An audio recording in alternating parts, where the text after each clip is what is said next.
Well, today I wanted to just talk about three ways or three tips to help INFPs who might be interested in starting their own business. Um, and this is, I think this is a really good option for us because personally, I'm just not very good in the workplace. I mean, and I find that it gets worse the older I get. Um, Even though I think a lot of INFPs, myself included, are very hard workers because we take our work very seriously and we want to do a good job, especially when we like the people who we work for or when we like the work itself. We can almost turn into workaholics. But for me, where I really fall short is when I have to work in a team with other people. Um, I find it really difficult sometimes uh, to be aggressive enough about my ideas because I get afraid of making other people feel bad. So I'll usually speak up and say what I think, but then if someone comes back at me and puts my idea down, I'll let it slide. Or if they just ignore me, I'll also let it slide. And so I end up working on projects that are not my own, and I feel completely separated from them. And then it makes me not want to do the work, and I feel miserable, and I start to not like the people I'm working with, and yada yada. So, that being said, I've thought about it a lot, and I think that one of the remedies for this is maybe to start my own business. And that's something that I think quite a few INFPs are interested in, but we just sometimes don't know where to start. Um, And I actually have started a lot of businesses over the years. I mentioned on in another post or video that I started a wedding videography business, which was okay. It was all right. It was fine, but it wasn't wildly successful. Um, I also have a critiquing business where I like help writers, like because I like to write stories. I also do editing work for other writers, but I haven't had much work in that yet. And I have a couple of other businesses that I've started throughout the years. So probably like a total of five or six businesses that I have started since the age of 18. None of them having been wildly successful. So now on this next attempt, I really do want to make a success of it. And so I'm doing more research into how to make a business work. So here are the three tips that I found. Um, that kind of would help you in the scheming and planning part of your business venture. Without further ado, here is the first one. The first one is to look at successful entrepreneurs and then learn from them. And that seems fairly obvious, but it's something that I definitely didn't do. Like with all of the businesses that I started in the past and that didn't do so well, I always got really excited about the idea and then jumped into it head first. I got what I needed legally, started the business, named it, went out and started talking to people about it to try and drum up customers. And then I lost my enthusiasm as it started to get harder, and then I just let it go. But this is a better idea when instead of just jumping into something head first, you talk to other business owners about um, like what they did to set up their business and then make sure that it would work for them in the long run. That helps put you on the path to doing the same thing. So it's not just something that you get excited about really briefly and then give up like I did. Um, and interestingly enough, this is good for not just when you're starting a business, but any creative venture that someone jumps into. Like, I remember reading this interview with Judd Apatow, the director and comedian, and he talked about how what inspired him to start off in comedy and then eventually move into directing. And he said what he did as a teenager is he interviewed tons and tons of comedians, successful comedians who were some of them kind of famous.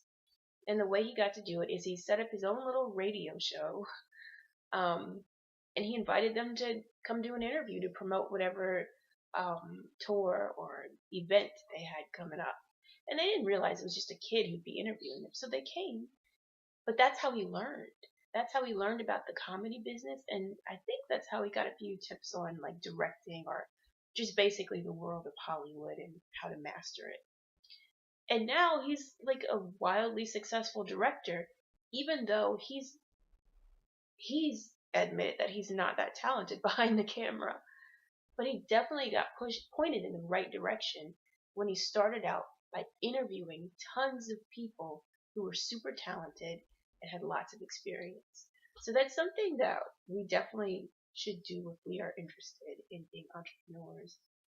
And sometimes shyness gets in the way. With INFPs, we might feel like we're not good enough to go up to some huge successful person in our community and ask them how they got their start. I can relate to that because I have reached out to a lot of people and I have not been surprised when they have not contacted me back, or when they have and then they never get back to me after that initial contact. Not surprised at all because who am I? Why would they talk to me? Um, but so if that's a problem, the shyness, a good hack is an NPR podcast called How I Built This, where NPR interviews successful entrepreneurs and asks them all sorts of questions about how they got started in their business and what they think led to their success. It's a wonderful show, and I'm learning a lot by listening to all of the interviews, so hopefully that'll help you too. Okay, a second tip is, let me look at my notes. Sorry. Um, the second tip, oh yeah, is when we're scheming and trying to come up with a good business idea, in, instead of thinking this will be a great idea to present to customers or potential customers, instead of thinking of that, think of a problem and then a solution to a problem. And that solution is the business itself. For example, in one of the NPR podcasts I was just talking about, How I Built This, they interview this woman named, what's her name? Lisa Price. Lisa Price. Um, and she had her own job and everything. She actually was a screenwriter on The Cosby Show, which is like, that's a pretty nice job way back in the day.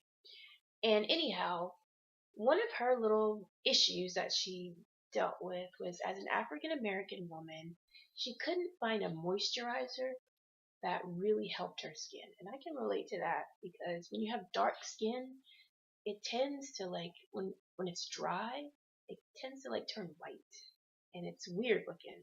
So you need a really good moisturizer so that you don't get that white look. And she couldn't find anything. So she came up with a solution. She mixed all sorts of natural products until she came up with her own moisturizer. And it was so great on her skin that her friends asked her what she used, and she said, "Oh, I made it myself." And she gave it to her friends. And then they started recommending her product to their friends. So eventually she started selling it to people. That that little venture or solution that she came up with, it became a multi-million-dollar company called Carol's Daughter. Um, so she did really well for herself, and it all started because she found a solution to a problem. So as we come up with ideas for our business, it's a good idea to think of it in those terms. Okay, what's a problem that many people face, and how can I provide them with a solution? It's really simple, but it works. And speaking of simple, that gets us into the third and final tip when starting a business. The third tip is to keep it simple. And that's the hardest thing in the world for me. When you have like a business idea, it's really easy to think, well, if I add more products or more options for customers, that means I can get them to pay more, so I'll get more money. But that's not, even though it sounds like that's the way things would work, that's never the way it turns out. It's always best to stick with a very simple business plan where you give people limited options, very limited, as simple as possible. Because it seems like when people have more options, the more likely they are to turn away. It's like they say, this is so much for me to choose from, that they don't want to even choose, and they leave it alone and go with someone who has more simpler options. For example, okay, the difference between Jack in the Box and Raising Cane's. Okay, I'm from Louisiana, and here the fast food places of choice are Raising Cane's and Chick-fil-A. Jack in the Box, people go there, but it's not as popular and it gets made fun of. And I think part of the problem is Jack in the Box has so many options. I think they even have like tacos now. They have hamburgers, tacos, egg rolls, I think I saw on their menu. Just all kinds of things. But at places like Raising Cane's, you only have like 3 options basically. You look at their menu, they have fried chicken, fries, coleslaw, and Texas toast. That's 4 options. At Chick-fil-A, they only do chicken. They don't have hamburgers. They just do chicken and then like side items. That's it. So, and that's what customers prefer. Some of my friends have even said they choose Raising Cane's over other places because the menu is so simple. Which that it sounds odd to me because I'm not like a simple person at all, but that seems to be what the majority of people prefer, simplicity. So as we come up with our business ideas, it's important to keep that in mind. Okay, so those are just 3 tips for starting a business when you're in that scheming and planning phase of your business venture.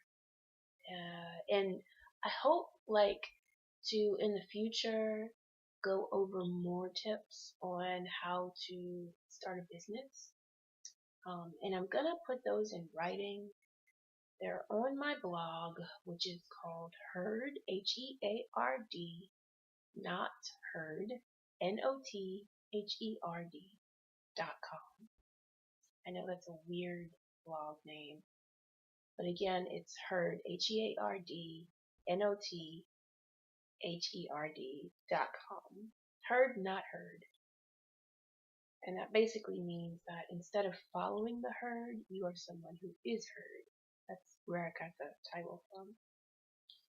Okay, well, that's about it. Thanks for watching. Bye.